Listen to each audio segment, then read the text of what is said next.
Ask the Shrinks is back this morning, and right now we're actually talking about phobias. Our experts, Doctors Richard Levac and Rachel Goldenhauer from the San Diego Psych Association, are back to answer your question about what gives you the heebie-jeebies and totally freaks you out. Okay, let's get to the first question. I have issues with my food touching on the same plate, and I was wondering how that came about and how I can get over it.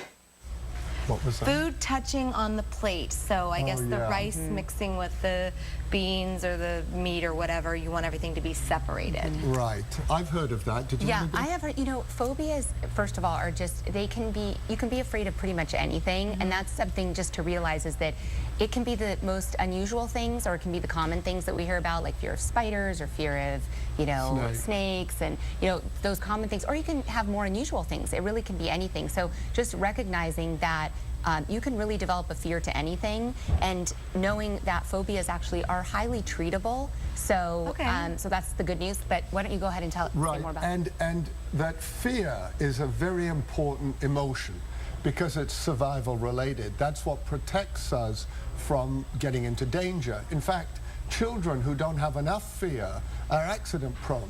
So given that fear is a useful emotion, it can be, we can get spooked by something at some point in our lives and develop a phobia of it. Perhaps you, when you were young, there was a food that made you sick, or there was a food that was gooey and you didn't like it, and you were forced to eat it, and then you were afraid of that food touching any other food, and so now you're afraid of any food touching any other food.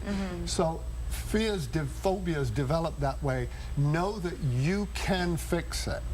It's accepting that it's fixable. You have to make a decision. You're going to get over it, and start rehearsing touching foods and forcing yourself to eat it. Very quickly you can get over it. Good to know. Okay, very good. Let's get to our next viewer question, which says, I'm always scared that something is wrong with me and I'm going to die. I have the same fear with my kids, that they have some terrible disease. I've wasted hours in doctor's offices because there's never anything wrong with them. What should I do? This is also quite very common. Yeah. You see this a lot, and actually, you know, the fear and the anxiety that's going into all the effort of worrying about your children, that's actually causing more of a problem. So you want to really be careful of that, and just be aware of the, you know, actually that fear that something is wrong with them. You're actually creating more of a problem by being so anxious and afraid. Because your children feel it. How do you stop yourself? You hear these horror stories happening to people. How do you put the brakes on flipping out? Well, often what happens is that you have fears out there in life, and they get all focused into one fear, which is that there's going to be something wrong with me. And it usually develops with either you've had a serious illness when you were a child, and imagine everybody's worried about you. Your parents don't know what's wrong with you. The doctor's talking in hushed tones to your mother, or your mother died young or was ill. And so you developed a fear of any illness in case it leads to catastrophe. And once you get focused on that, then every physical symptom becomes potentially terrifying. Now, oh dear, my neck hurts. I wonder if I have cancer. And then you become preoccupied, and you do the same to your kids, which terrifies them, which makes them become what we call hypochondriacal, and it causes secondary problems. So it is very fixable, very treatable, with a short period of deconditioning treatment, cognitive behavioral therapy. And having someone as a therapist as a support system to help you through that, because your anxiety is going to be raised, obviously, so you're going to want someone with you to help you through that process. Okay, let's get to another viewer question, which says, I'm a 35-year-old executive and I have a crazy phobia. I can't write in front of anybody. If anybody is watching me write, I freeze up. What's wrong with me?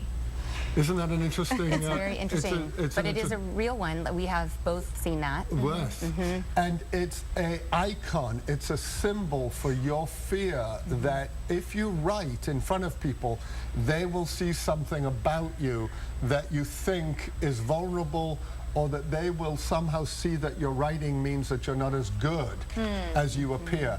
It's sort of a window into your insecurity. That's your fear. Do you have a... Yeah, and I totally agree. And so that is definitely fixable, so to speak, and you can help the person reduce their anxiety being around people, practicing writing, and sure enough, that anxiety will lower in time. But yeah, that's where it's rooted. Interesting. Or they could just type a whole lot more, probably. Yeah, they could write, exactly. Luckily, there are options out.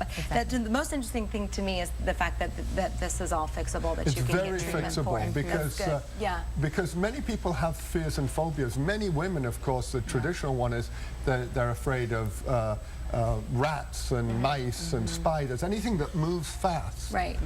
Doctors, thank you for being here. Thank we really, you. really appreciate it. Raul, I heard Dr. Levac ask you your phobia, but I didn't hear the answer. I couldn't come up with one. You don't, Honestly, there's like, nothing you're afraid of? I don't. Public speaking.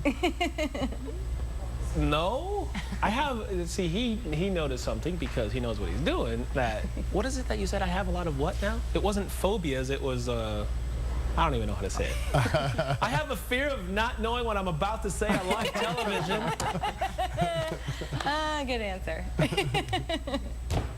Thank you.